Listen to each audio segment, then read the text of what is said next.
What do you do when your baby mama raises hell in life? She's made your kids hate you, she's alienated you, and then she drops dead. Well, I made a post on Facebook the other day, and a lot of y'all didn't see it because only like 5 of y'all liked it. So I'm about to read the post for you right now. So it's called The Ghost of the High Conflict Biological Mother. And it's a moment that nobody really prepares people in blended families for when she passes away. And there's no closure, for you anyway.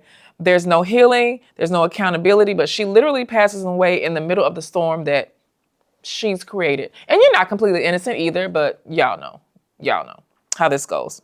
So suddenly the children that were taught to fear, distrust, or reject their father are placed right into his care. The man that they were trained to see as unsafe, selfish, or absent now becomes their custodial parent, and his partner, the stepmom, does too. Yikes.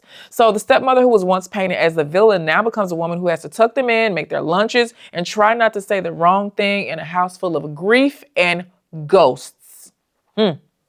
Because even in death, that high conflict dynamic does not disappear. It doesn't all of a sudden evaporate and get better when she goes up yonder.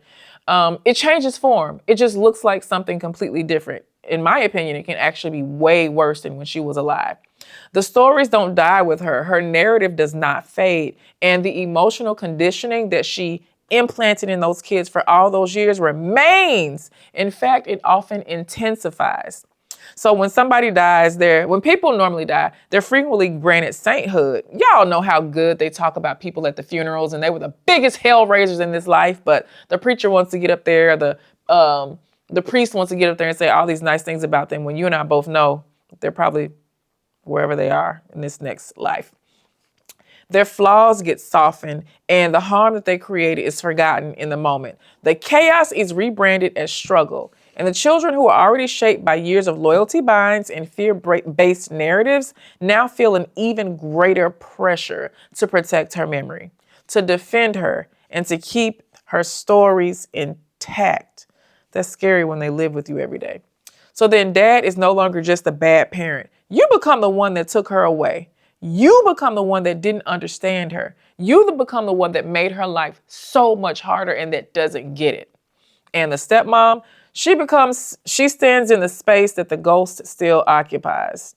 The children are not just grieving a mother. They're grieving the version of reality that they were taught to survive inside of. Ooh, I got to read that again because y'all didn't like this post, but your girl is preaching. I've spent my time writing this post. That's why I had to come on here and read it to y'all behinds.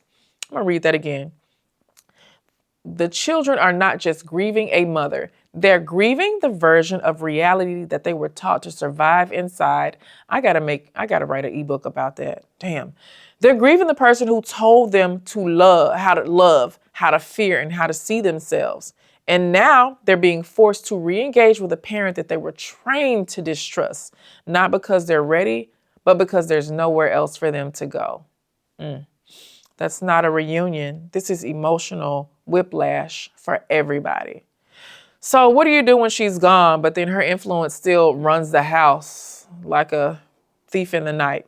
First, dads, you are not going to try to correct the narrative at all. You can't argue with mythology. Nobody's going to beat a ghost or an angel. You can't tear down the mother's image, even if it was built on lies. Children cannot grieve and deconstruct at the same time. As a matter of fact, most of us adults can't do that either. They have to have emotional safety and eventually process the truth. And the fact of the matter is they might not ever really process the truth. They might just be biding their time until it's time for them to go and move off to college. And some even opt to go and live with mom's side of the family, those allies that she created over there as she was ostracizing and isolating you and your family. For stepmoms, you got to really restrain yourself, girl. This is going to be one of the biggest blows to your ego, and your ego is really going to get in check with this one. You're not there to replace your mother. Duh, you don't want to do that. You're not, and you cannot compete with a ghost, no matter how much you try. You can't buy their love. You can't mimic her. You can't do any of those things. As a matter of fact, you're probably going to become a target because they're going to resent the fact that you get to be here and she does not. Your job is to be consistent and kind and emotionally uncharged, kind of like a robot. That's crazy advice and I'm telling you to be a robot. But girl, you're going to have to go and let that anger out somewhere else. Call me for a coaching session. I got you. You're going to need plenty of them. You're probably going to have to buy a package. So these children have lived in emotional warfare and they don't know how to rest. If your children have been alienated from you, their nervous systems are always on fire. They're always in protection mode, and they've never really gotten to be just regular kids because they've always been their mom's go-between. They've been her ally. They've been her repository and her mouthpiece. And now that she's gone, in order to preserve her memory, they're probably going to try to amplify that in the beginning. And you got to let them. So you got to create structure. You got to offer care with no strings attached, because you're probably not going to get the love and respect that you show them back for a very long time. You got to let them talk about her and just smile and be like, oh, wow, really? Wow, that sounds amazing. Offer positive affirmations because they did not experience her the way you experienced her. To them, she was probably their favorite person in the world, because she probably only allowed herself to be like the only person that they could center. So there's that. Just let them talk about her. Let them be, let them exist, let them feel all the things. And don't take it personal. You can't personalize the fact that they don't want to see you or talk to you, or that they're having a hard day. I remember when my grandma passed away at 89 years old. She lived a very full life. It was so hard for me to look at people with grandmas. Like, I would see people walking down the street that were my age with grandma, and I was like, wow, I don't have that. So could you imagine how long it takes a child to understand and settle into their grief when they're living with you, a household that they were never allowed to feel safe in? Listen, before y'all women turn these kids into little monsters, you got to think about what happens if you're not here, how uncomfortable you're going to make it for your kids. Whew, shit, Lord. So the ghost of the high conflict bio mom does not disappear when she goes away. It only gets louder. But you got to help these children build safety. You got to do it without demand. You have to work for it.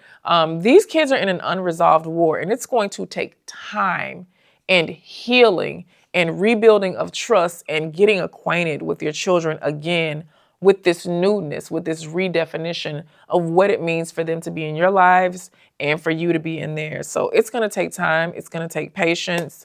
You have to just smile and grin and bear it when they talk about how amazing of a saint their mother was, when they want to put a picture up of her in the house. I would suggest that you do it.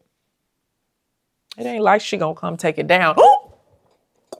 I gotta grow up. Listen, y'all know how I play, but you also know that I offer tons of advice, great resources, very well researched resources. My name is Naja. I'm the founder of VIP Stepmom. So if anything that I've said resonates with you, or you've seen something, or you have some questions for me, or you want to reach out to me, my DMs are always open. If you need a one-to-one session, I am available for coaching. I literally coach all freaking day. And I would absolutely love to help you, your partner, or you and your partner or your family through your high conflict situation. Thank you so much. Thank you so much for watching, and I will see you next time.